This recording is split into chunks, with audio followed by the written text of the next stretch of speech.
So 7.36 is out and it's less than 48 hours. I've played lots of games so far and I'm gonna give you in this video the best 2 heroes for each role that you should actually play right now before they get nerfed. Let's go. Down side to side like a roller coaster. So 7.36 came with a lot of changes and it made the game chaotic. It feels like League of Legends, just way better. So let's not waste any more time and go. So in position 5, we have first of all Venomancer. Now, generally the best heroes are the ones that get to have the passive from the very beginning. To give you an example, Anti-Mage, Troll Warlord, and Venomancer is a really strong hero.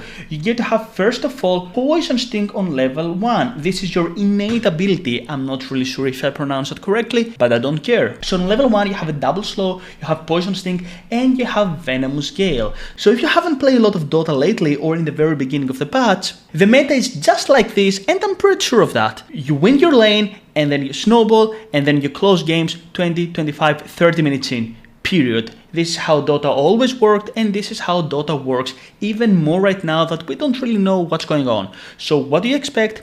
Venomancer is the best hero. Dominates a lane, really good in the mid game, gets to snowball, gets to dominate the map by placing wards, and overall it's a really snowball hero. I'm not gonna repeat myself.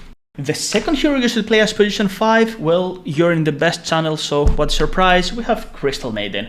Why is Crystal Maiden so strong? It's a real simple. Crystal Maiden dominates even more right now. You get to have this Crystal Maiden mana regeneration amplification, and generally I like to play Crystal Maiden having Arcane Aura increase Crystal Maiden's cast range and area of effect. My English are not really that good, but well, it's 3:30 in the morning. So CM, if you haven't seen these guides, please do watch. CM's as good as he used to be. Dominate the lane, snowball, and well, that should be enough. Also, Crystal Clone is really nice. You can get to actually finally, after many patches, get to go in whatever direction you want, so you can't really go with that. On number 4, we have the most broken hero. Yes, Shadow Shaman. Shadow Shaman is absolutely busted. I can't believe that my beloved Shadow Shaman is actually that much buffed. Now you might ask, why Shadow Shaman so strong? Well, there is one main reason. This innate ability, you get a strong dispel and you get to live with 1 HP. So every time before you die, you get to actually live and they have to close the gap. Now if you play versus some kind of Radiance and you get to die from that, probably it will not make that much difference, you're gonna still die. But I've seen many times heroes are about to die level 1, they do die, and well, they don't. And then they have these shackles because they think, oh, they're about to die, and they start running the opposite direction, but he's still alive. And the second thing is, of course, this Facet, I don't know if I pronounced it correctly as well, Hex can turn allies into a flock of chickens.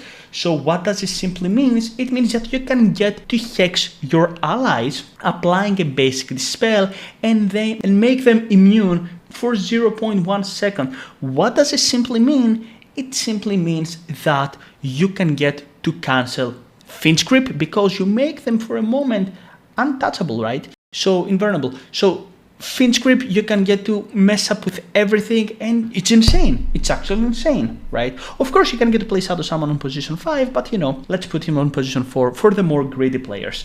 And of course, the other hero is of course Bane. Bane, Giga Strong, Snowball hero, dominates a lane, nothing to say. There's 2 main things. First of all, his innate ability, Bane's attribute gains are always evenly distributed. It's not really that great, to be honest. I don't really feel like it. But to be honest, I feel like this sleepwalk, if you're a support, Nightmare units walk in Bane's chosen direction is really nice because you get to place heroes out of position, and you might not believe it, but it is way more annoying than it actually is. So dominate the lane, get to level 6, find the pick of your Finch Grip and win Dota. This is how Dota works. On number 3, we are gonna go on the most broken hero, I'm not even joking, Legion Commander. Now, whoever came up with this idea, well, I don't know, man, I really don't know. But, so, what we said about 7.36, the most strong heroes are the ones that have their passive ability scaled on level 1, and they have Moment of Courage level 1. On top of that, we have this stone hull plate. What does this mean?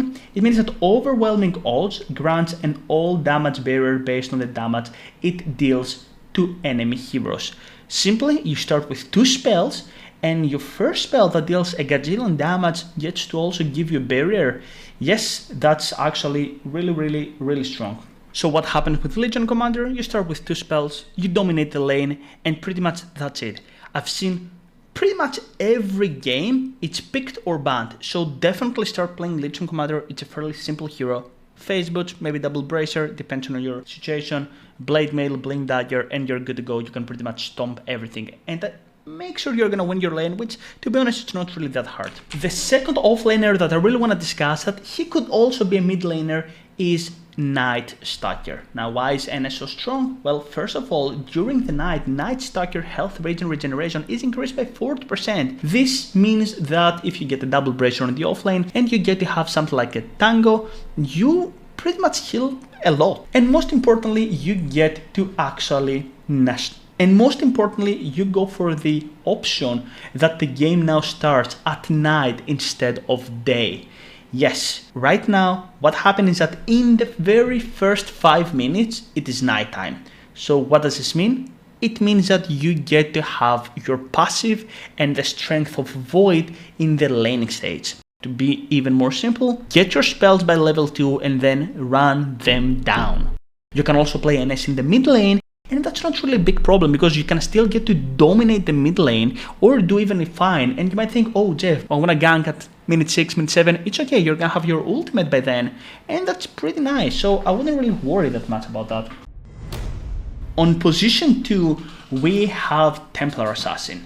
There is nothing to say here. That shit is absolutely busted. It's really simple. So Templar Assassin gets to dominate the lane, you get to start with side blades, and most importantly right now, your refraction has a health barrier. So if you're like Pudge or a Viper, which are your natural counters in a way, well, they don't really go through refractions that fast, at least in the laning stage. So that's really important. On top of that, well, there's nothing on top of that.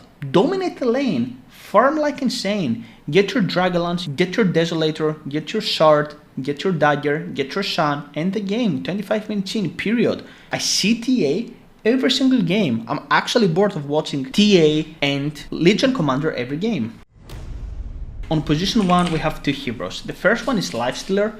Well, you know, there is not a lot to say. Well, the hero is still strong, Radiant is still strong. The Shans and Yasuo got extra buff, and you can always go Manta style. But I feel like it's like the other heroes. You get Fist for free, then you get Gulfrenzy, and you have the Open Wounds, which is like your old friend from the past. Now, on top of that, you get some cool Lifestealer gains 2 HP whenever he kills a unit. Well, if you have 200 creeps killed by 20 minutes in, which is pretty good generally for a carry by 20 minutes in, then you get 400 HP. That's pretty nice, I'd say. Okay, so Lifestealer is definitely there. I'm not really gonna go into details. Just snowball, get your armlet. Orb of Corrosion is still broken, so definitely Lifestealer is there.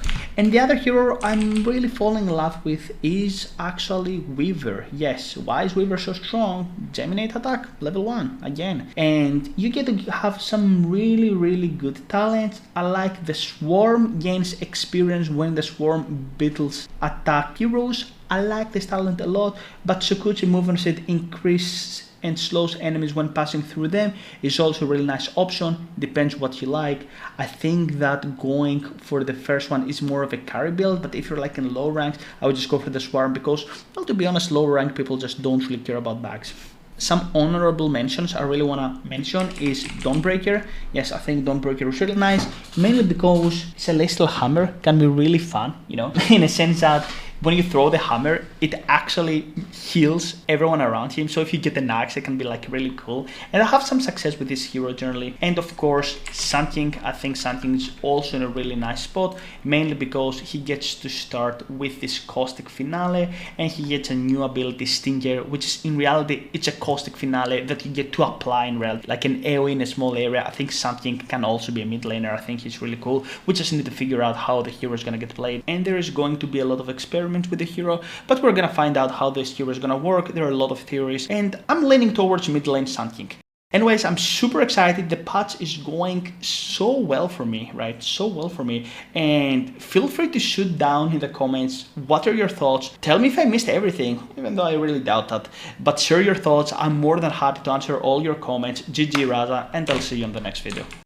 Hey guys, real quick, if you did like this video, make sure you subscribe, like and comment, as it motivates us a lot to keep making these videos and these guides. And of course, make sure you check out our 6-month coaching program. It's almost guaranteed. That's gonna get you to the next metal, if not metals. The link is gonna be down in the descriptions. Make sure you click it and apply right now.